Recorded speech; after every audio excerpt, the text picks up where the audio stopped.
ഇവിടെ നിലനിർത്തുകയും ചെയ്യുക എന്നതാണ് നമ്മുടെ ഏറ്റവും വലിയ കർത്തവ്യം.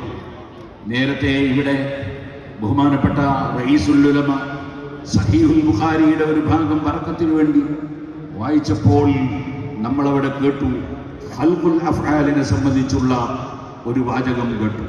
മഹാനായ അബുൽ ഹസൻ അൽ അശ്അരി റളിയല്ലാഹു അൻഹുവിന്റെ അവിടുത്തെ പ്രത്യേകമായ തഹ്ദീഖാണ് അത്. ഖൽഖുൽ ഖാലിഖുൽ അഫ്ആൽ അല്ലാഹുവാണ്.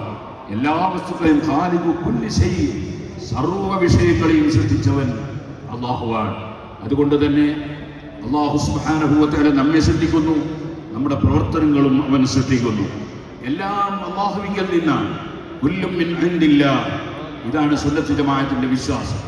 നേരെ മറിച്ച് സുന്നത്ത് ജമാഅത്തിന്റെ വിശ്വാസത്തെ ചോദ്യം ചെയ്യുന്ന ചില ആളുകൾ ഇയ്യാക നഅ്ബുദു വ ഇയ്യാക നസ്തഈൻ എന്ന ആയത്ത് വിശദീകരിക്കുമ്പോൾ മനുഷ്യ കഴിവിനപ്പുറമുള്ളത് നിന്നോട് മാത്രം ഞങ്ങൾ സഹായം ചോദിക്കുന്നു എന്ന് അർത്ഥം എഴുതി വെച്ചവർ ഉണ്ട്. നമ്മൾ വിശ്വസിക്കുന്നത് അങ്ങനെയല്ല. എല്ലാ കഴിവും അന്നൽ ഖുവ്വത ലില്ലാഹി ജമീഅ, മുഴുവൻ കഴിവുകളും അല്ലാഹുവിനാണ്.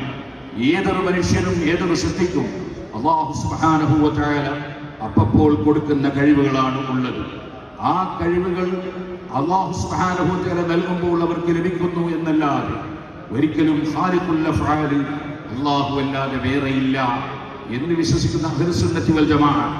അതേസമയത്ത് അതിനെ രണ്ടായി തിരിച്ച് ചിലതൊക്കെ അല്ലാഹുവിന് കഴിയുന്നത്, ചിലതൊക്കെ സൃഷ്ടികൾക്ക് കഴിയുന്നത് എന്ന വേർതിരിവാണ് വാസ്തവത്തിൽ യഥാർത്ഥ തൗഹീദിനെതിരായി വരുന്നത്. ആ വിഷയത്തിൽ കെട്ടിമറിഞ്ഞ കക്ഷികൾ എത്രയോ ആശയങ്ങൾ മാറ്റി മാറ്റി പറഞ്ഞു. അവർക്ക് തൗഹീദിൽ ഇന്നും ഒരു സ്ഥാനത്തെത്താൻ കഴിഞ്ഞില്ല.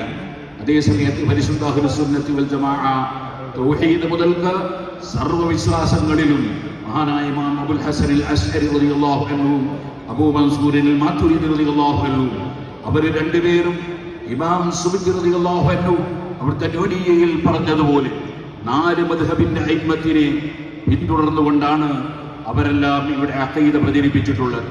ആ 4 മദ്ഹബിന്റെ അയിമ്മത്തിനെ പിന്തുടർന്നുകൊണ്ടാണ് ലോകം മുഴുക്കെയുള്ള മുഖ്യധാരാ മുസ്ലിമീങ്ങൾ ജീവിക്കുന്നത്.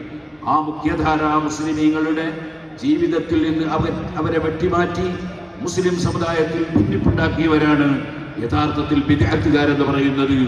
അവരുടെ നാശം വളരെ വലുതാണ്. ഇവിടെ പലപ്പോഴും മുസ്ലിമീങ്ങളല്ലാത്ത പലരും നമ്മുടെ രാജ്യത്ത് ജീവിക്കുന്നുണ്ട്. അവർക്കും കൂടി ജീവിക്കാനുള്ളതാണ് ഇന്ത്യ രാജ്യം, നമുക്കും ജീവിക്കാനുള്ളതാണ് ഇന്ത്യ രാജ്യം. പക്ഷേ ഞാനൊരു കാര്യം ഉണർത്തട്ടെ, വേറെ മതക്കാരും നമ്മുടെ മതത്തെ നശിപ്പിക്കാൻ വേണ്ടി ശ്രമിക്കുന്നില്ല.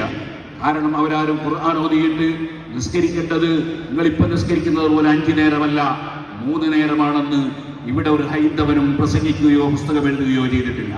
ഒരു ക്രിസ്ത്യാനിയും നിങ്ങൾ നിസ്കരിച്ചുകൊണ്ടിരിക്കുന്ന 20 റക്അത്ത് അത് 8 എന്നാണ് ഹദീസ് പഠിപ്പിക്കുന്നത് എന്ന് ഹദീസ് ദുർവ്യാഖ്യാനം ചെയ്ത് പഠിപ്പിച്ചിട്ടില്ല.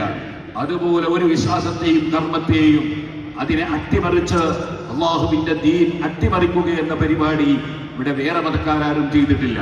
അത് ചെയ്തത് മുസ്ലിമിന്റെ പേരിൽ തന്നെ ഖുർആൻ ദുർവ്യാഖ്യാനം ചെയ്യുന്ന കക്ഷികളാണ്. അതുകൊണ്ടാണ് ഖുർആൻ നേരത്തെ തന്നെ നമ്മളെ പഠിപ്പിച്ചു വെച്ചത്,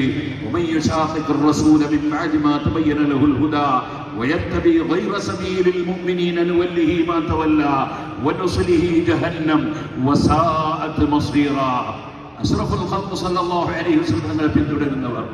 ആ പിന്തുടരുന്നവരുടെ സ്വഭാവം എന്തായിരിക്കും? അത് മുഅ്മിനീങ്ങളുടെ വഴി നബി സല്ലല്ലാഹു അലൈഹി വസല്ലം തങ്ങൾ മുതൽ സ്വഹാബത്ത് മുതൽ താബിഈങ്ങൾ മുതൽ താബിഈങ്ങൾ മുതൽ അയിമ്മത്ത് മുജ്തഹിദുകൾ മുതൽ പൂർവ്വകാലം മുതലേ ജീവിച്ചു വരുന്ന മുസ്ലിം സമുദായം, ആ മുസ്ലിം സമുദായത്തിന്റെ ആശയങ്ങളെ അംഗീകരിക്കാതെ പുതിയത് പിന്തുടരുന്നവരാണെങ്കിൽ അവർക്ക് അല്ലാഹുവിന്റെ ശിക്ഷയുണ്ടെന്നാണ് ഖുർആൻ പഠിപ്പിക്കുന്നത്.